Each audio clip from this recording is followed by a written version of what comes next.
to get it out.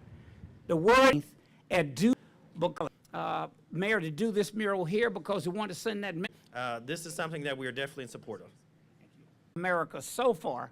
That was the second one that we had held in the city of Houston. Texas, we have surpassed that record. But it would be Cypress Station and Sunnyside. And Sheila Jackson, I should point out the two hot spots, Cypress Station and Sunnyside. But wherever the guns are, if people want to turn them in, we want to make it easy, no questions asked. The sheriff will go through that earlier. Let's make this one the opportunity for Texas to beat out the number for the entire state of New York. So with that, let me bring up a great mayor. I'm so proud of your service, Mayor. You've done a fantastic job. And as Al Green always says, you make the case while we all not have term limits. So welcome, Mayor Sylvester Turner from Houston. And County. And then to Sheriff Ed Gonzalez, thank you. Appreciate your leadership and appreciate standing with you, and City Councilwoman Abby Kamen, who is Chair of Public Safety at the City Council and is a strong proponent of. I'm a North Side kid, but I'm quite familiar with the South Side, and so we're right here at Worthing. Look, I just can't say enough for Commissioner Ellis, who's taking the lead. We are partnering together. Programs were super successful, and now we are partnering with the county on the 3rd. So I can't say enough for the collaboration between the county and the city. And this is a great location to make today's announcement in front of the Stop Gun Violence mural at Worthing Early College High School, because that's the focus and the message of gun buyback events, stopping gun violence. And we all know that there are way too many guns on our streets. And so I'm also joined by Christian Ogorafor, and I would be remiss not to mention our congressional delegation, Congresswoman Sheila Jackson Lee, Congressman Al Green, Europa Harris is here representing Congresswoman Sheila Jackson Lee. These are federal dollars that we are using, so we want to thank them for their contribution. Of course, the first one was held at Wheeler Avenue Baptist Church in July of last year. We didn't know what to expect. We were planning for just a few hundred guns. We ended up getting over 800, and then the line was 2 miles long. The next one was that were unwanted and had the potential of falling into wrong hands. Our goal then and now is to keep guns in the hands of responsible owners and to give people who want to get rid of their guns a safe way to do that without keeping them on the streets or at any home where they could fall into the hands of the wrong person. And let me just put a point here. It's also important for people not to leave their guns just in vehicles, because as we know, people are smashing the windows of cars in parking lots. They're not looking for cash, they're not looking for jewelry, they're looking for guns. So let's be mindful of that as we move forward. And then when we leave guns around, those guns could fall in the hands of children or be used in domestic violence, and we certainly don't want that to happen. Lastly, the gun buyback program is part of the city's One Safe Houston initiative that we launched a year ago, February of 2022. We used $53 million initially. We have increased that number. $1 million of those dollars were dedicated to gun buyback programs. Some might ask, has the One Safe Houston initiative been successful? For the majority of the major U.S. cities, serious crimes of any metropolitan region in the country, not just in the state of Texas, not just in the Southwest, but in the country.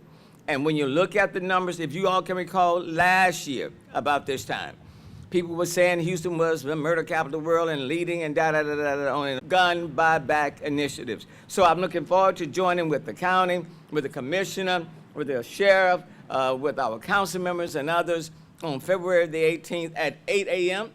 at Dewsome Park for the third gun buyback program, and I'm asking all of us to help to make it a huge, huge success. So thank you so very much. Commissioner, I look forward to working with you again and again and again. Thank you, Mayor. Talker. I was not a very good fighter, but I did stir things up from time to time. And students back then, I'm old school, they would hold up 3. That meant at 3 o'clock, you wish you weren't on the debate team, because all the talking would be over with. That's when they found out how good of a track star I was, because I was running home. I'm sure that that does not happen now. But there were times when there were a few people who were bullies, that if I had known how to, that would have changed the trajectory of my life. So that's why it's important. Many of these guns are guns that are stored somewhere in a home, and the parents or someone may think someone cannot get into that chest. Or it may be hidden under a bed, or in a corner, in a cupboard. And many times that's what happens. And then we don't need to talk about suicides and a host of other issues. But that access to guns, and Principal and Sheriff, that's why we want to do this mural. We want to break that culture, for young people in particular, of thinking it's cool. There's something special about having a weapon. And although I facetiously say it, the focus ought to be on banning guns and not books. The reality is there's such a proliferation. It was a problem with the property rooms, both ours at the county side and the city side. We have several more budgeted, but that's a good thing. They have so many guns that we can't find a place to put them until they can dispose of them. But Sheriff, thank you. And with that, I want to bring up the Sheriff, and again, thank you and your team. Sheriff Gonzalez. Thank you, Commissioner, Mayor, to all the principal, Council Member Yoruba, everyone that's gathered here today, the students that are with us as well. It's great to safer. Work with Chief Finner and his team on a regular basis. And I like community engagement. We're focused on gun buybacks. And I like community engagement. We're focused on gun buybacks. We're focused on obviously making sure that we do have law enforcement that's out in the communities working hand in hand with communities to reduce crime in our communities, and also with this effort to make sure we're providing a safe and effective outlet for those that may want to turn in unwanted guns. It may have been perhaps a loved one that passed away and left a cadre of guns in the home, and family members don't know how to discard them now. We now provide them that option. And so we hope to build on the success of the Houston Police Department and the City of Houston, learn from what worked for them, and to continue to improve on that. And obviously they set a very high mark, and at the end of the day, it's about keeping our community safe. And there's an entire team that has worked on this effort, so I'd be remiss not to recognize members of our team that are gathered here this morning. To my left, we have Chief Deputy Lee, we have Lieutenant Nguyen.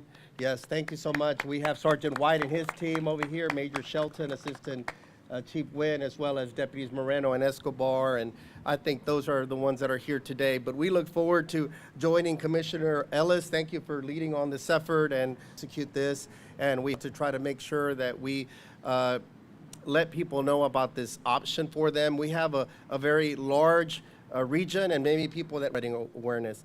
Briefly in Spanish, representantes del nivel federal, en la mesa directiva de la ciudad de Houston, Abby Kamen, la council member que está aquí también, para anunciar y correr la voz sobre este evento muy importante que se nos acerca, donde vamos a poder colectar armas que tal vez el público ya no las quiere utilizar. Está en la área de ser parte de esta colaboración esta mañana.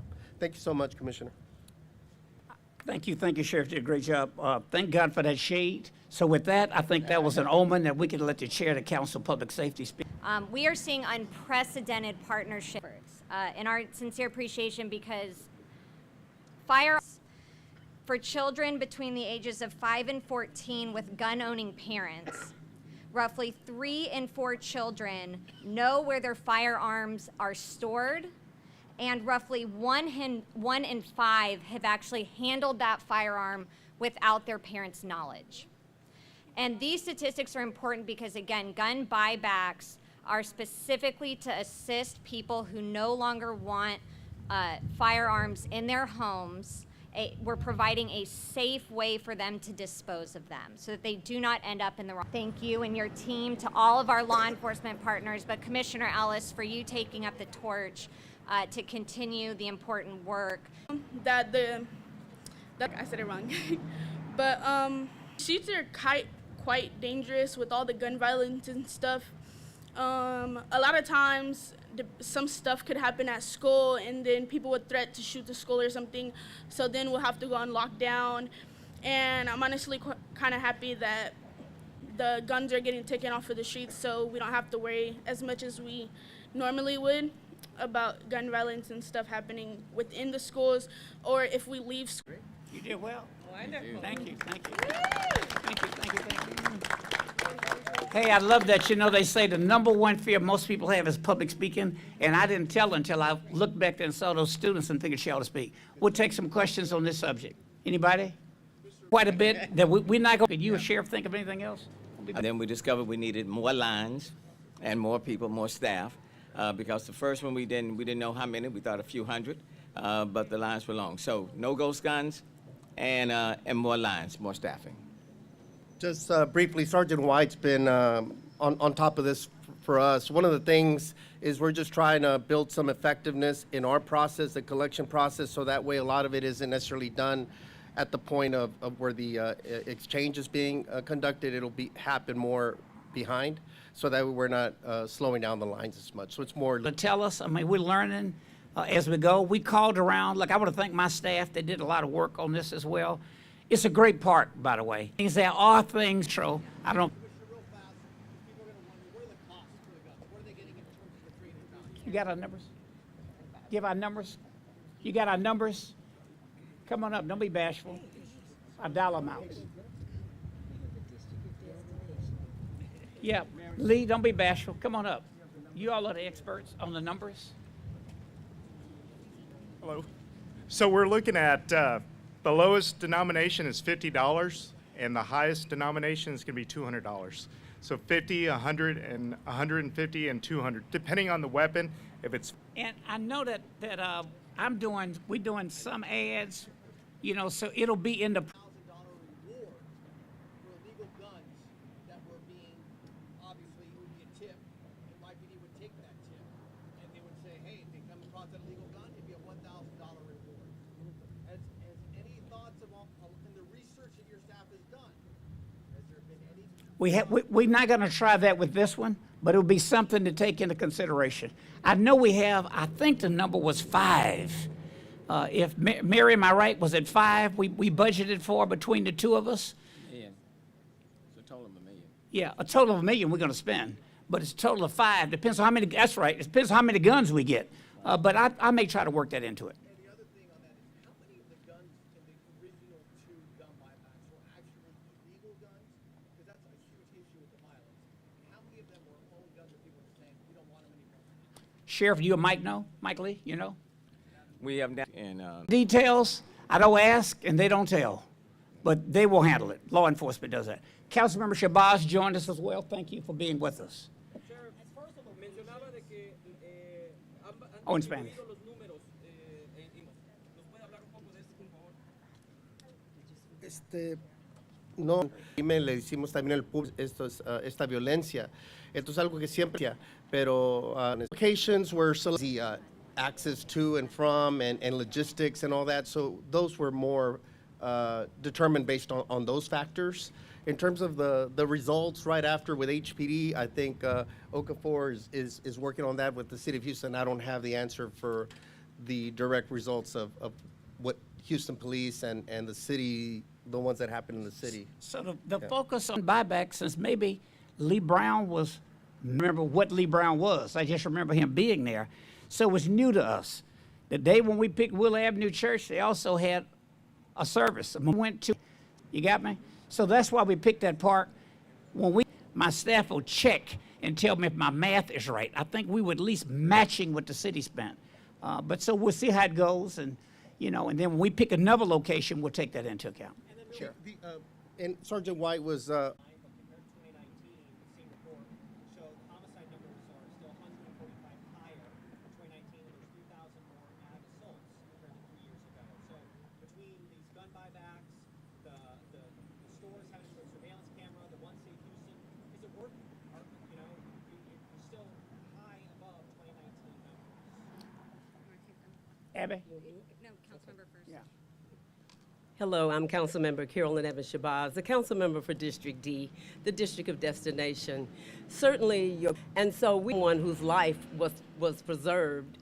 And so I'm ingrained in this community as well, and I know how important these guns out of the hands of people that don't To answer your question, I would where else for people to call if they have a crisis instead of always calling our law enforcement people.